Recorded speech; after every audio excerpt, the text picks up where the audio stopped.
Profesor, hoy día nuestro grupo va a hablar acerca del capítulo 3 del libro La historia de la corrupción en el Perú, el cual está ambientado en los años 60 del siglo XIX.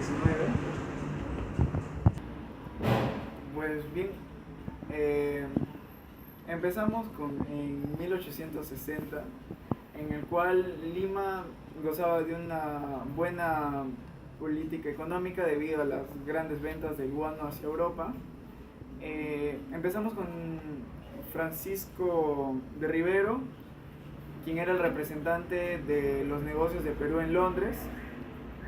Pues en esta etapa el señor se defendía de de acusaciones de sus compañeros diplomáticos, quienes lo acusaban de fijaciones de precios del guano por la Casa Gibbs, también por haber incurrido en conflictos de intereses, cobro de honorarios impropios por servicios diplomáticos y transacciones, y también por especulación de fondos peruanos.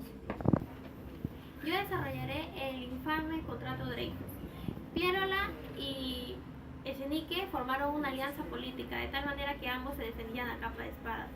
Pierola tenía un papel fundamental como ministro de Hacienda y hacía frente al déficit fiscal. El escándalo en este periodo se desarrolló básicamente en el contrato Dreyfus. En el año 1869 se realizó la licitación en la cual se presentaron 4 empréstitos. Pero hace un año antes ya habían tenido conversaciones el gobierno peruano y la Casa Dreyfus, con el cual ya estaba por firmarse el contrato Dreyfus.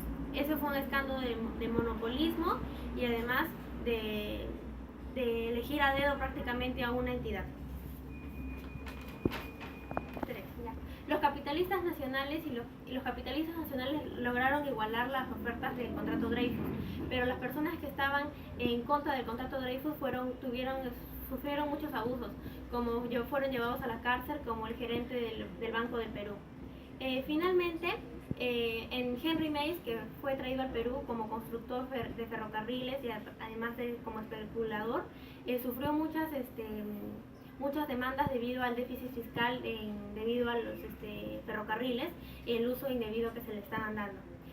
García Calderón lo defendió, pero lo que llamó la atención básicamente en esto fue que Henry Mays tenía una fama de sobornador y de especulador, lo cual llevó al Perú en sí a la bancarrota total.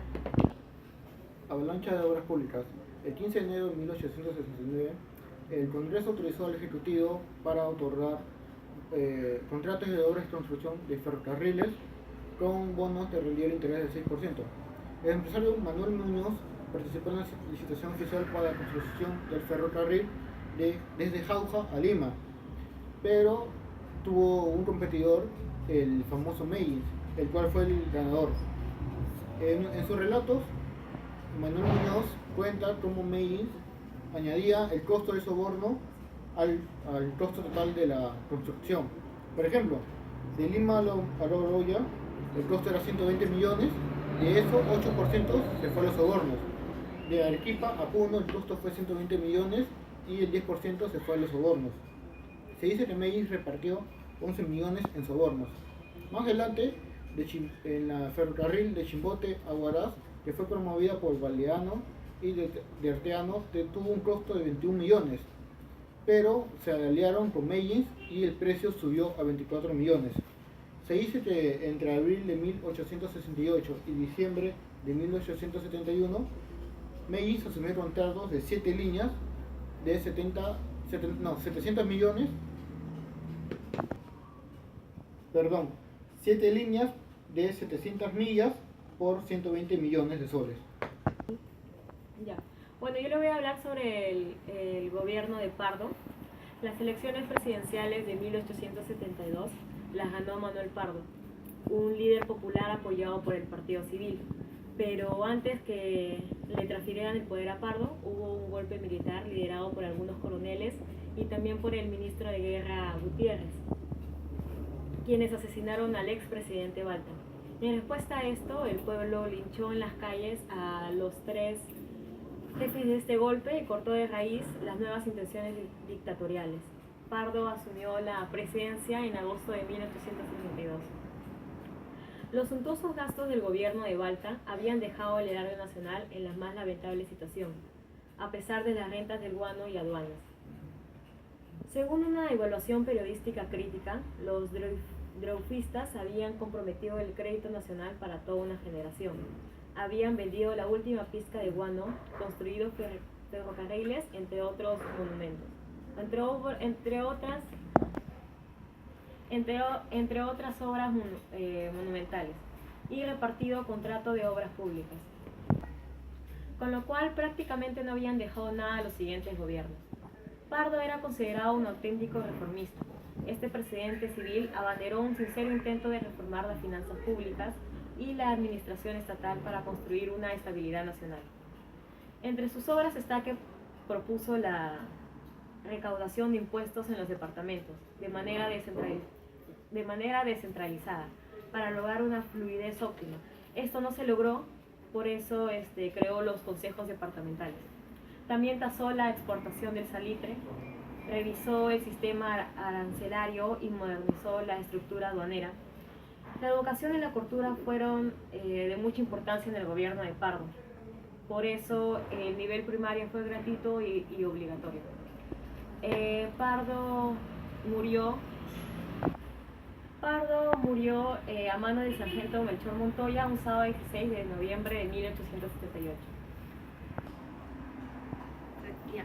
Pérdidas exacerbadas. En 1882, Lima, con su comercio paralizado y su población y propietarios